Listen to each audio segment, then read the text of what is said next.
How do you go from being a Game of the Year winner to becoming the face of scam sequels? How do you go from being an actual good game to being live service slop? How do you fumble the bag this hard? Overwatch is a series that had so much potential, and it squandered it so bad it's insane. It had everything there to make one of the best sequels for a game, and instead, they somehow made it one of the worst sequels to exist, and decimating the reputation. No, seriously, it went from whoop to very quickly. It's actually mind-boggling how they screwed up Overwatch 2 so bad. Before we get into everything that went wrong with Overwatch 2 though, we have to go back all the way to 2016. God damn, I'm old.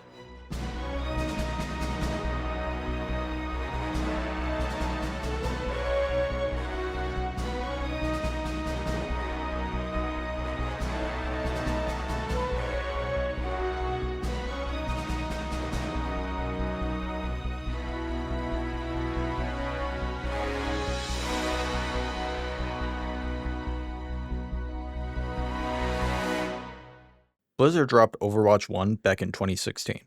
It was one of the first hero shooters to be on the market. Shh. I know about you. I can never forget about you. Overwatch started with 21 heroes and ended with 32, having so many that every playstyle is catered to. If you want to be melee with big damage, you got Reinhardt and Doomfist. If you want to rush in or flank, you got Tracer, Genji, Soldier 76, and Sombra. If you want to be a glass cannon, you got Zenyatta and Widowmaker. If you want to exploit the environment, you got Lucio, Roadhog, and Wrecking Ball. If you want to be in the air, you got Pharah and Echo. If you want to play on autopilot, there's Mercy. And if you want to be there's Bastion, Torbjorn, and Mei. There's just so many different playstyles you can go within the game, to the point there's at least one character for someone to instantly like. It had 3 game modes: Escort, Control, and Assault. And for being a live service game, it had a ton of cosmetics. And loot boxes. For being a live service, it wasn't being a penny pincher. You could buy loot boxes, but it was just as easy to earn them. You can tell they actually respected their player base by rewarding them for actually playing instead of buying. Events were free too. You didn't have to dig in your butt to find the money for an event card or mini battle pass. And for a game with no in-game story, it had a ton of lore. It had amazing cinematics for characters' backstories. It's the same situation with Destiny. You've got great lore and great animators. So how have they not made a movie or show yet?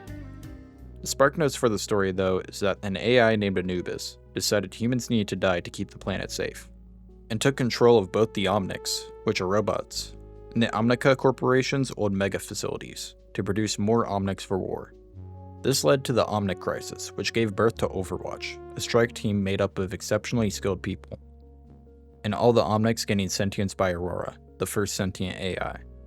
After the Omnic Crisis, Overwatch was turned into a peacekeeping organization, preventing terrorism and other attacks across the world. They later created Blackwatch, a covert operation team. A mission in Venice where they were supposed to apprehend a member of the terrorist group Talon, but Reaper accidentally popped ult too early and killed him, which started the downfall of Overwatch and its later shutdown. After this, Talon took advantage and gained a lot more power, as well as a new Omnic force called Null Sector doing the same. After some time, Winston decided to call everyone back to rebuild Overwatch. And that's basically the story. Even though TF2 came out first, Overwatch had a huge influence in the gaming industry.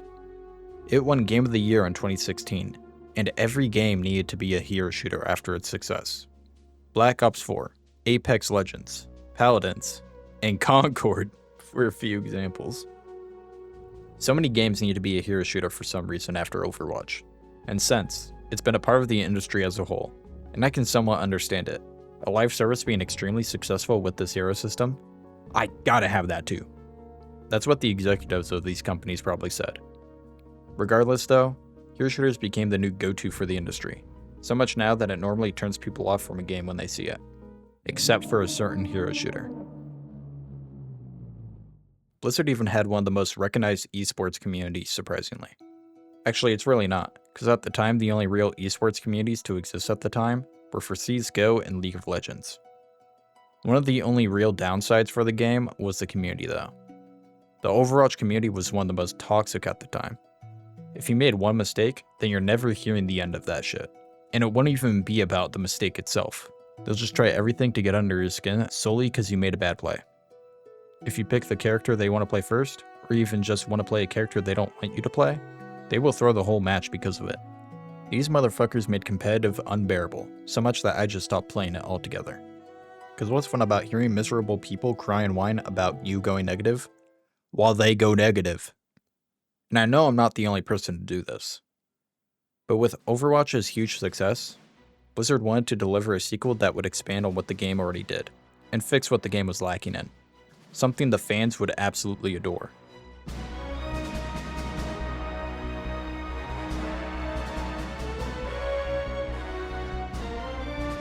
Overwatch 2 is literally an update plus a shop update. Because we won't be delivering that dedicated hero mode. You got it. Let's sell the weapon inspect animations. Holy shit.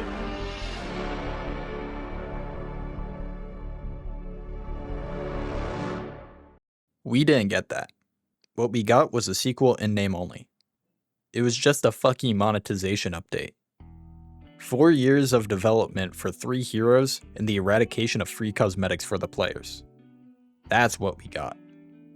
We were supposed to get a robust PvE campaign that would actually progress the story instead of just add more character backstory. All the characters were going to have skill trees to change the feel of the game, so that it wouldn't feel like a glorified Archives event. And on the PvP side, Overwatch 1 and 2 would be compatible with each other, meaning the first game would still get updated with the new PvP maps and heroes. Overwatch 2 was destined for greatness, but a bunch of problems during the development, and sabotage from the guy that can't get a girlfriend because the most known picture of him is him photoshopped as the devil, for good reason, and you end up with what we have now. It's funny, for the company that owns some of the biggest games that mix PvE and PvP, they're really scared of losing money by doing it for some reason. Oh my god, and I almost forgot. They promised weapon inspects too, and they couldn't even give us that. 4 years, by the way. Absolutely nothing to show for it. So if we were promised all of that and didn't get it, what did we get? An item shop! Woo! The removal of loot boxes! Woo! I love getting nothing! That's not all though. We really did get actual content. We got 2 heroes, Junker Queen and Sojourn, and another hero, Hiriko. If you wanted her though, you had to buy the battle pass. Blizzard isn't that greedy though. You could still get her for free, if you grinded out half the battle pass. They locked new heroes behind the grind. I wonder why they removed that. A new game mode, Push, with 2 new maps to go with it. But they made a deal with Libra to make Push, so Assault and all of its maps were removed. We also got some hero reworks. Some minuscule, like changing out Cassidy's flashbang for a homing grenade, for some reason. It may not being able to freeze with their primary anymore, which is objectively good. Others were huge, like Orissa's kit being overhauled, making her a super strong push tank instead of a poke tank. Bastion going from a one-man fortress into being a glass cannon that's actually fun to play now.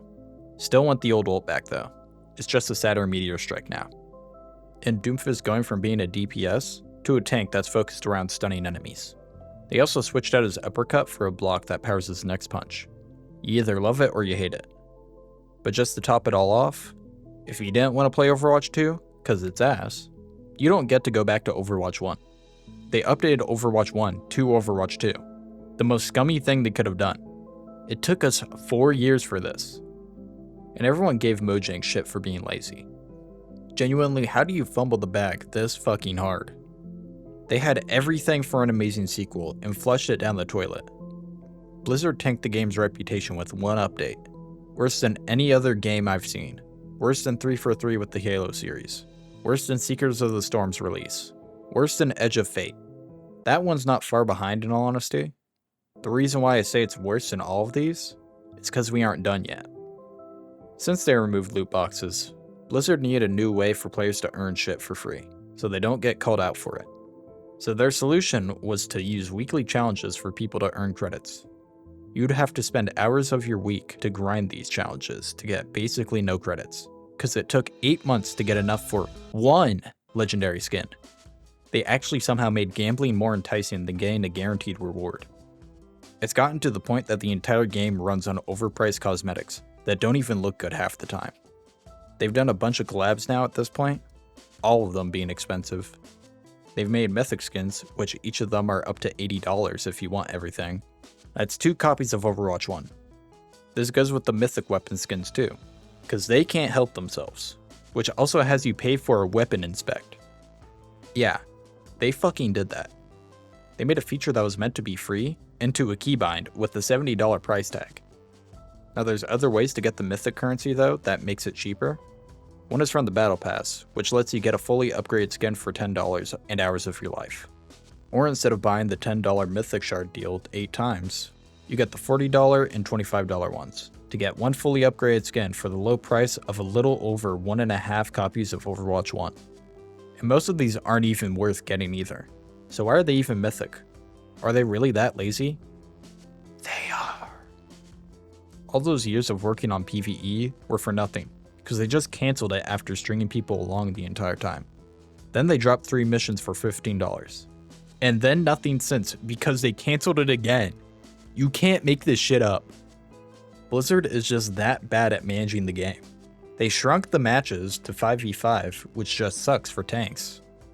They ruined the lore as a whole by giving the characters all definitive ages, which made nothing make sense anymore timeline-wise. Kiriko was somehow in the wound when she became childhood friends with Genji and Hanzo. They even started training 20 years after they should've, looking like teens while pushing 30, just so Kiriko can train with them. Sojourn's age now makes her a soldier at 15, and her twin sister give birth at 14. In this picture, Pharah is like 9 or 10. So that means Cassidy was a full grown-ass man with facial hair at around 14 to 15. It also makes Mercy the same age in this picture too, which I can't find a clear answer on if that's accurate or not. Orisa is still 1 year old, 2 years later. Winston is about to be on his deathbed now, and the hamster contains the elixir of life. Blizzard literally just looked at the characters and went, yeah, they look like this age, and just fucking went with it. There's absolutely zero reason to even do this, because of exactly this problem, but they did it anyways for some reason. They've also had their number of dogshit patches. The worst one I remember was when they changed the hitboxes of everything to be a lot bigger. I have no clue if this was reverted. It's still there, but it doesn't seem like it's nearly as bad as it was originally, so I don't know. I really can't think of any other that compares to this one in all honesty though. This one was just such a bad change that wasn't needed. But truly, the worst thing they could have done is make Kiriko exist. Kiriko has single-handedly destroyed the identity of Overwatch. She's the definition of an industry plant. She's replaced Tracer as the poster child of the game, is extremely strong as a character, writes the lore, and gets a skin like every other week at this point. She's also just annoying as a character. Annoying dialogue and annoying abilities, while getting the most obvious special treatment from the devs just makes her more annoying. She started the trend with trying to recreate her popularity with every new hero they come out with. You can see this really hard with Juno, Freya, and Waterboy. How hard is it to ask for an interesting character, design and lore-wise, that doesn't have the Kiriko face? Ramattra is one of the most unique characters in Overwatch, and they don't want to do anything with them, or make any other characters like him. Kiriko has more cosmetics than Winston, Roadhog, Zarya, Bastion, Cassidy, Hanzo, Junkrat, Mei, Pharah, Soldier, Symmetra, Torb, Tracer, Lucio, and just recently past Diva. Let that sink in. She's gotten more cosmetics than 15 of the 21 original characters that came out with the game 9 years ago. Overwatch 2 just kept getting worse and worse as a game, despite everyone wanting to be a hero shooter. They didn't have any real competition. Their strongest competitor was Paladins, which was already deemed by most people to be an Overwatch clone. TF2 has been neglected for too long. And Concord? It was a spontaneous, creative decision made after years of careful research. Blizzard made it obvious they had no real competition too, doing everything I just talked about, while not listening to the community. Dude, even their cinematics got worse. But where the fuck is the community gonna go? They don't have a game similar enough to really migrate to. If they wanted to, it was either leave the hero shooter genre as a whole, or stay with the best one on the market, which is Overwatch. They had the community in a chokehold, until one game took a shit on Blizzard's monopoly.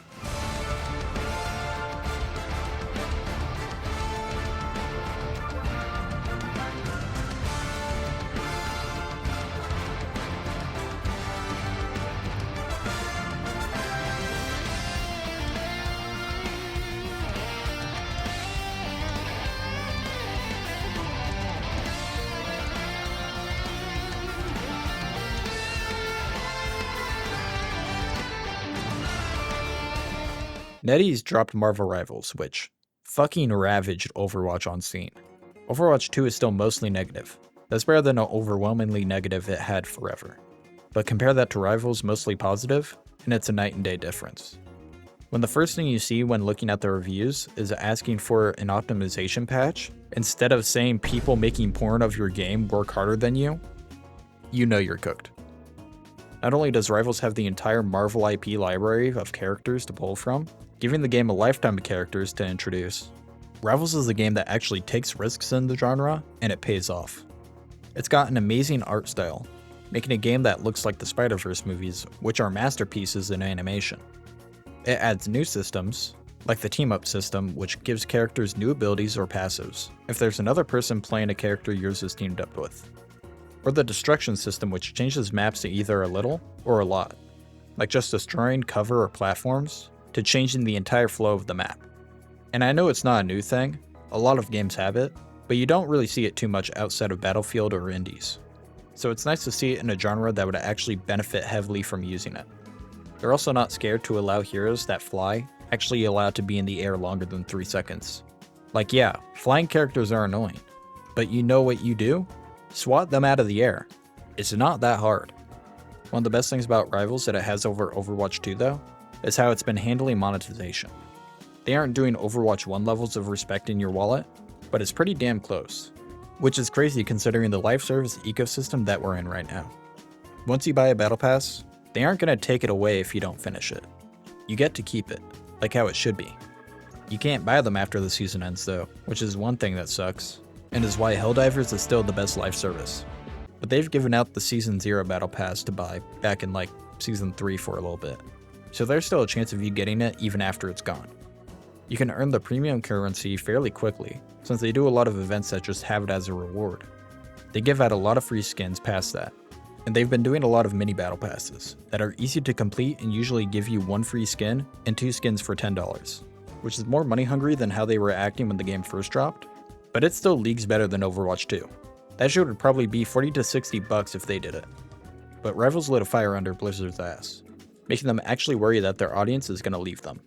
They can't just sit back and milk Kiriko and Mercy mains forever. They actually had to do their job.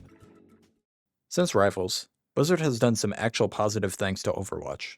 They brought back loot boxes, so now people who don't have infinite space in their wallets for Overwatch can be rewarded again. They added small abilities for every hero that you can earn throughout a match in the base game mode, to slightly change the flow of combat. And finally, they added a whole new game mode entirely, called Stadium. Stadium was kind of their answer to having a lot of leftover shit doing nothing after PvE was cancelled. It's sort of like Overwatch mixed with the MOBA. You pick your character, and then you build them to be as OP as possible. You can do some crazy things with the characters too, like building Reaper and Pharah into ult spamming machines, bringing back OG Torb, or turning Moira into the Orb of Doom. It's the most fun I've had in the game since I became a Doomfist main. They actually have something that can make their game enjoyable for once. Now I'm not gonna lie, Overwatch 100% has the potential to make a comeback if they wanted to, but that would mean they'd have to do a lot of big changes that I know wouldn't ever happen. They'd have to bring back all the false promises they made for Overwatch 2's launch. That would mean giving us a full PvE mode. That includes a main campaign story and content after that. Give us a skill tree system or something similar to it like what was promised with it. And make it rewarding so people have a reason to pay for it and play it. Bring back inspects for everyone. Not just locking it behind an up to $70 paywall to play an animation. And the most important one, overhaul the monetization system. And this is without a doubt the hardest one for them to do, because it's Activision and Microsoft. But if they want to bring new players to the game, it's one of their best bets. I know I'll see a big ass price tag and not touch the game. Why the fuck do you think I haven't even thought about playing Star Citizen after seeing those ship prices? The best way to fix it is to 1. Let people continue to complete battle passes by not taking them away from players that bought them. Do it like Marvel Rivals. 2. Give out more skins. Nobody gives a f about weapon charms, souvenirs, and sprays. Be more generous with your infinite number of skins. Let people earn some, and don't have it be a shit one either. It has to be an epic or a legendary. 3. Lower the prices. Not only will that make more people be willing to buy skins, it'll also make the whales buy more. I don't know how they didn't know this already. And 4. Quit being so lazy with everything you put out. If you're gonna make an up to $80 skin, it better not be no bullshit. If a skin is gonna be more than most games on the market, it needs to be worth it. Give it an exclusive emote and highlight intro that can only be obtained from getting the skin. Make them look unique. They shouldn't just be a regular skin with some customization options. Make the mythic weapons cheaper or make them worth it. Making something light on fire for 50 doubloons is not worth it.